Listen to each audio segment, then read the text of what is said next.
with us on NEWSHUB, and welcome to this conversation that's making rounds. It began to do so since Thursday when the People's Democratic Party, PDP, announced its vice presidential candidate through the presidential candidate of the party, Atiku Abubakar. So, in the person of the Delta State Governor, Okowa, the PDP has its vice presidential candidate. What does the ticket of Atiku Okowa mean for the party and for the country as large? I want to take a look at that this morning as we're joined by the Senior Special Assistant Public Communication to Atiku Abubakar, Frank Shaibu. Frank, so nice to have you on NEWSHUB. Good morning, how do you do? Very well, so nice to have you on the show. So tell us, is everyone in the PDP happy about the choice of Delta State Governor Okowa as a vice presidential candidate to run alongside the presidential flag bearer, that's Atiku Abubakar? At this point in time, would you say that's the way it is? Yes, that's the way it is, exactly the way it is. Because everyone in the party knows that, knowing full well that Dr. Okowa is a distinguished party man, a loyal party man, a committed party man, a disciplined party man, with a very rich credential in terms of legislative and executive pedigree spanning several years. So everyone is excited, very excited. Okay, Frank, whilst everyone is excited, there are a few more questions making the rounds. We're looking at the factors that your principal or maybe the party looked at before deciding that Okowa will be the vice presidential flag bearer for your party. What are the factors that was considered in making of this choice?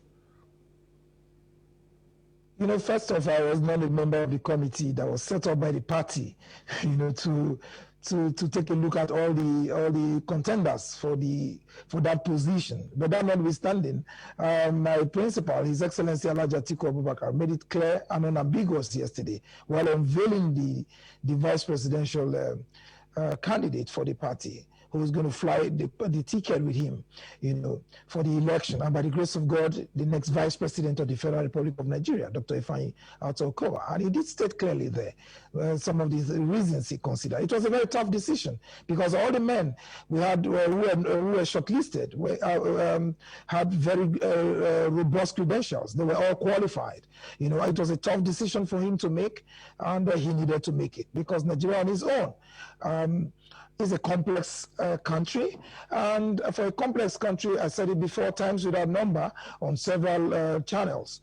You know, that's, for us, Nigeria is a complex country, and for you to join on the train, on the bus of the unifier, in the person of Alhaji Atiku Abubakar, you must have that credential, that strength, you know, to bring on board the capacity to unify, you know, Nigerians.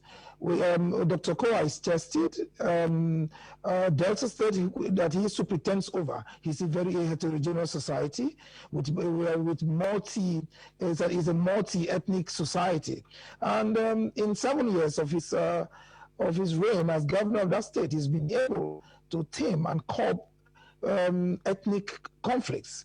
And for us, that's a very robust achievement. It's one strong achievement, one strong credential, you know. But that notwithstanding, everybody, every contender, everybody who aspired for that nomination was eminently qualified.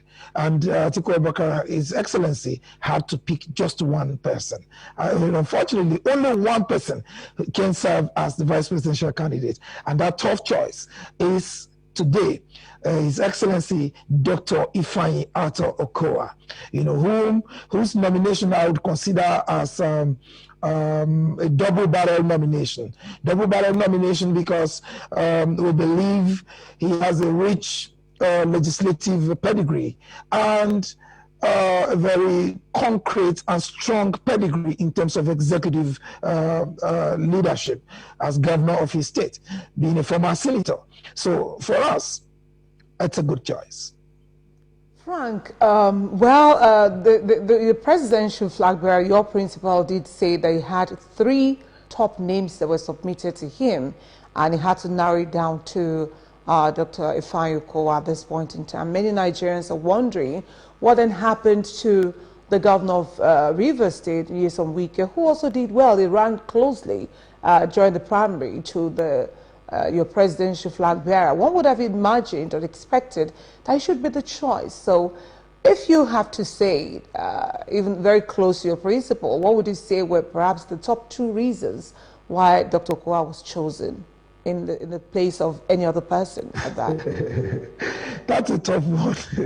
That's a tough one. But I'll say to you this morning, like I said earlier, as I look, all the contenders, including but not limited to His Excellency Dr. Nyesom Wike, were eminently qualified, rich credentials, robust, a strong party man, loyal party man. You understand? And a galvanizer, a mobilizer. He obviously, as a party man, he would have other roles to play in the course of this project. For us, the presidency, the Atiku Okowa ticket, is one ticket one decision that was made not in isolation. That was why, for the first time, the party decided to set up a committee. And based on the report of the committee forwarded to His Excellency Atiku Abubakar, the presidential candidate of the PDP, and he had to make a tough choice. And if you listen to him yesterday, in clear and unambiguous terms, he said, look, it is a very tough decision for me to make. But because Nigeria is a complex society, I know that there are so many tough decisions I have to make as president when elected, and it has to start now. So only one person had to be picked, and he had to pick Dr. Ifeanyi Okowa. So it's not as if there were other weighty or superior positions in terms of the quality. No, is it the PDP? We have an array and a litany. Permit me to use that word, litany of qualified and eminent Nigerians who are interested in building and restoring our unity, unifying our country, turning around our economy, as well as curbing the issue of insecurity. Our team, they are all qualified. When you say what becomes of Dr. Nyesom Wike, the days ahead will tell you. He is a strong party man. His role in this project is his project. You remember that during the presidential primaries held in Abuja, you remember that when he was his turn to speak, he said, whatever the outcome of this primary election is, he is ready and set to work with whoever emerges as the candidate of the party. You just wait, and you will see what will happen in the days ahead. We are united, we are strong, and we are here to take over.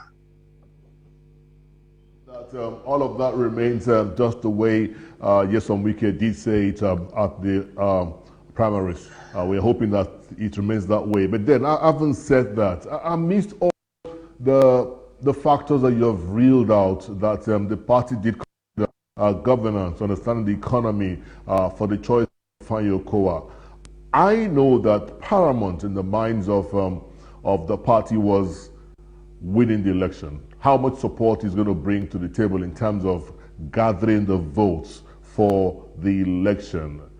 Let's look at the permutation, Frank. And let's look at the man Ifeanyi Okowa, and let's look at how far his tentacles can spread in terms of gathering the votes. Do you think that he is indeed a good complement for the man Atiku? Atiku is from the northeast, and Ifeanyi is from the south. We have other regions to gather votes from. Do you think that Ifeanyi Okowa would be a good complement to Abubakar Atiku? Yes, Ifeanyi Okowa is not just a good complement to Atiku Abubakar, it's a fantastic blend, a fantastic combination. And the reason is simple. For us, I've said it times, remember that this project, the project for the presidency for 2023 shouldn't be about tribe and ethnicity. But there is no way you can rule it out. We have agitations from our brothers from the southeast, and look, at our turn, we have not been able to, to lead Nigeria from at the center. And with the Ifeanyi Okowa joint ticket with Atiku Abubakar, in fact, it brings to rest and settles to a major extent the agitations from my brothers from the Southeast. I'll tell you why. As much as I'm not a believer in ethnic and tribal jingoism, I will tell you clearly that if I Okowa's nomination clearly situates it as a double-barrel choice. A double-barrel choice because the name Ifeanyi is an undiluted and unadulterated Igbo name. You understand me? So Ifeanyi Okowa is an Igbo man by ethnicity and clearly a South Southerner by geographical location, by geography. So he is first an Igbo man by ethnicity. So he takes care of, he relates with his brothers from the Southeast. He will mobilize votes from that end, while relating with his brothers as well from the South-South, because he is a governor in the South-South region. So he is only located in the South-South, but first an Igbo man. We have Ijaw people in Ondo State, for instance. So it is not, so he is an Igbo man in the South-South by geography, but an Igbo man, from the Southeast. So if you look at it, it's a fantastic compliment. When you take the issue of tribe, of geography into consideration. So we expect to get considerable and robust number of votes from those ends. Not forgetting too, his prowess in terms of governance and in terms of developmental projects in the state. Not forgetting too, his credentials in terms of legislative business, particularly in the red chambers of the National Assembly.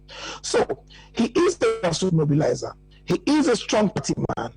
He is loved by his people. He is loved in the South-South. He is loved by the Igbos. He is loved by Nigerians. He is loved in the Middle Belt. He is loved across board. And don't forget that Atiku Abubakar is a name, is a brand, a big brand. So Ifeanyi Okowa Atiku Abubakar ticket is the best thing that can happen to Nigerians. He is a Christian. Atiku Abubakar is a Muslim. So that settles it. Good. But when politics comes to play, a lot of other factors will be playing out, as we can see. It would seem just as you said now, I'd wanted to ride up with the fact that some friends and associates of the governor of Rivers State said that if you look at the front page of the Punch newspaper today, they said they were very aggrieved. But you've said that you've quoted, which can even be played back, that the governor of Rivers State had promised to work with whoever emerged as candidates within the party and still stay put. With profound respect to you, the choice, with profound respect and utmost humility, the choice of the vice presidential candidate wasn't an election. It wasn't a contest. It was a matter of interest. It was a matter of, look, we need to get someone who will complement our candidates. The only process that was subjected to an election was the primary election. So it was simply, look, a matter of strategy. We needed to go to the drawing board to say, look, let's look at these factors. How do we pick these votes from here? How do we pick that vote from here? Who can complement our presidential candidate? When he becomes president in 2023, who can do this and who can do that? And that was it. So it was basically a matter of interest, a matter of strategy, a matter of structure. And so many factors were put in place. His Excellency Dr. Nyesom Wike is a fantastic party man, a great guy. He ran, in fact, he put up a good and spirited fight during the primary election. That we have put all that behind us. He's come out to congratulate His Excellency Atiku Abubakar. His Excellency paid him a visit. We have been having robust discussions with him, quality time, good meetings, and we are set as a party, as one indivisible unit to confront the APC and other political parties in the general election come February. All right, Mr. Frank, we hope that is what happens. I'm speaking on behalf of Nigerians, what they're saying, and because we have the opportunity to be able to put the questions across to you, I think we're done there. Now, let's move forward now to your principal, the former vice president of the country, and now the presidential candidate under the platform of the PDP. And by the next president of Nigeria. How set is your principal to face the challenges ahead during the campaigns? That's one. And if, just as you prayed now, he emerges the president, how prepared is he to really take this mantle and make this country work? Thank you very much. You know, he's not just prepared, he is very prepared. Don't forget too that before we even he declared his intention to run for president in 2023, he sent a letter to Nigerians entitled My Covenant with the people, with Nigerians. And in that document, that's a working document he's going to use to hit the ground running. Everything is set. He's not just set, he's very prepared to tackle the issues of insecurity, to tackle the issue of the economy, to bring about what we call a 21st century educational revolution in Nigeria, to look at the devolution of powers, reducing powers to the common people, to the states and local governments. He is very prepared. All these things, his programs of action have been outlined, carefully prepared, and he has set up strategic teams, to bring about the execution of these projects. And by the grace of God, he's going to form a government when elected, not if elected. I love the use of the word when, not if, particularly as it relates to this election. Because as I keep saying, the 2023 election is more of a referendum. It's a referendum than an election. It is a referendum because this election is going to be basically based and placed on two major factors. One is hunger, the other one is anger. The people are angry, the people are hungry. And so what do we need? We need someone who can unify the people. And that is Atiku Abubakar, the unifier. We need someone who can put the issue of insecurity to rest. And what does he have?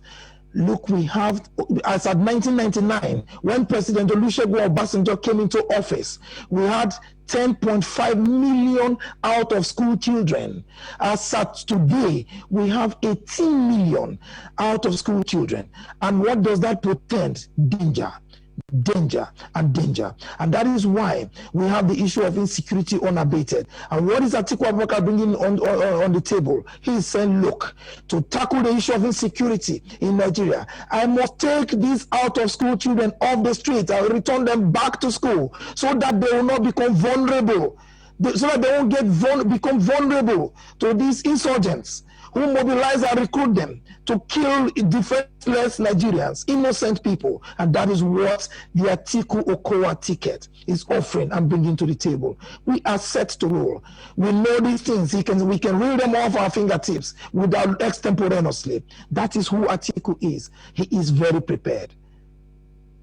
Ephraim, fantastic manifesto you're really out there for us. For me, I think it's same of the same. It's the same that every politician comes to tell us every four years. And so I'm not surprised it's coming from you. But I'm a lot more interested in exactly what will be the key focus of your principal, Atiku Abubakar. I know it's not campaign season yet, but then we are not campaigning. Just tell me what will be his key focus. There are concerns. Nigeria is bedeviled on every side, from the economy, security, even the conversation around restructuring is still lying down somewhere. What exactly do you think will be will be paramount on the agenda of your principal? All 5 key things: the economy, security, 21st century education, devolution of power. So when you say that I have not told you, I've mentioned it times in a number, and even on this program I've mentioned it. They are the 5 key areas we're going to deal with. And they are all interwoven. They are all interrelated. You cannot deal with the issue of insecurity without education. You cannot deal with the economy without education. And you cannot deal with the issue of education, insecurity, without bolstering the economy. These things are interrelated. And I tell you this morning, when you say it becomes, I want to say that it's an affront on our sensibilities as a team when you say that, oh, it's the same of the same. No. The Atiku brand, we have always come out with something different. We know what we want, we know what we are coming to do, we know what we are offering, we know what we are putting on the table. We are not the same of the same. We don't belong to the bandwagon. Atiku is Atiku Abubakar. And when we say things we can do. We don't make promises. We don't tell you we're going to bring $1 to become $1. No, we will not say that.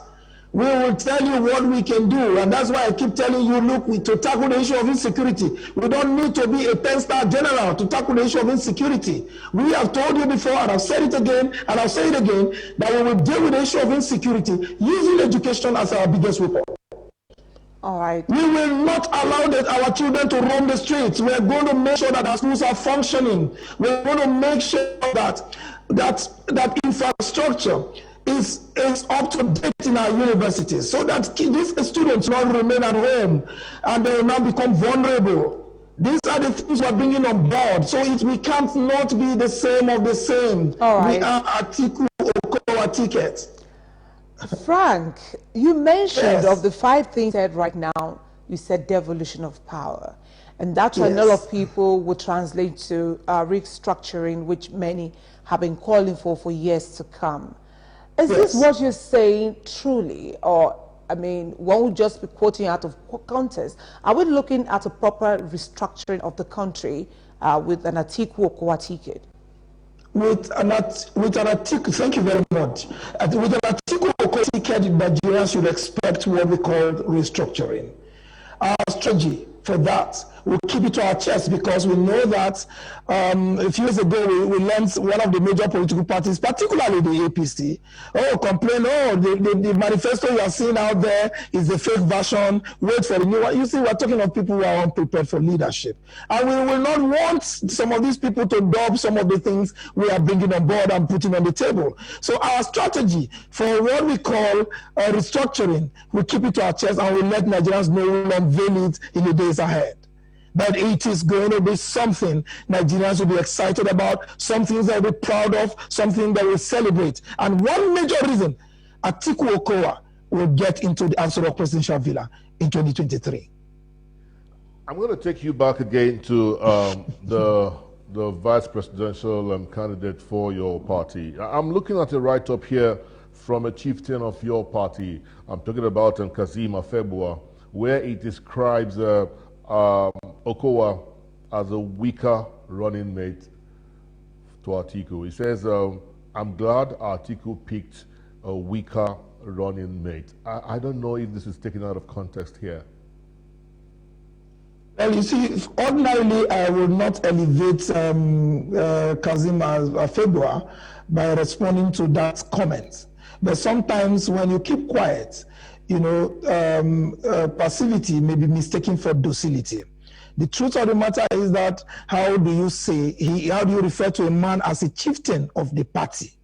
And in one contest, he is excited that Atiku Abubakar picked a weaker running mate. If you place that on a scale of rectitude, you will know that whoever made such a statement is suffering from publicity neurosis.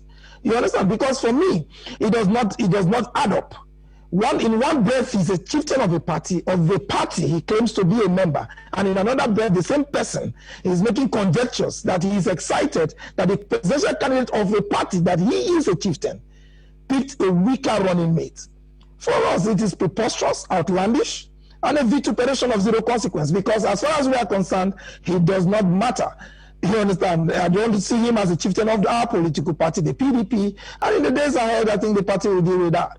But for us, His Excellency Dr. Ifeanyi Okowa is not just a strong running mate to His Excellency Atiku Abubakar. He is a good complement to His Excellency Elijah Atiku Abubakar, a distinguished Nigerian, a loyal party man, a disciplined politician, a wonderful executive governor with high legislative pedigree. And he has, most importantly, the fear of God. Who is the ultimate? The one who sees the hidden things of the dark. So for us, he's a good and strong candidate. I won't elevate Kazeem Afebua at this point.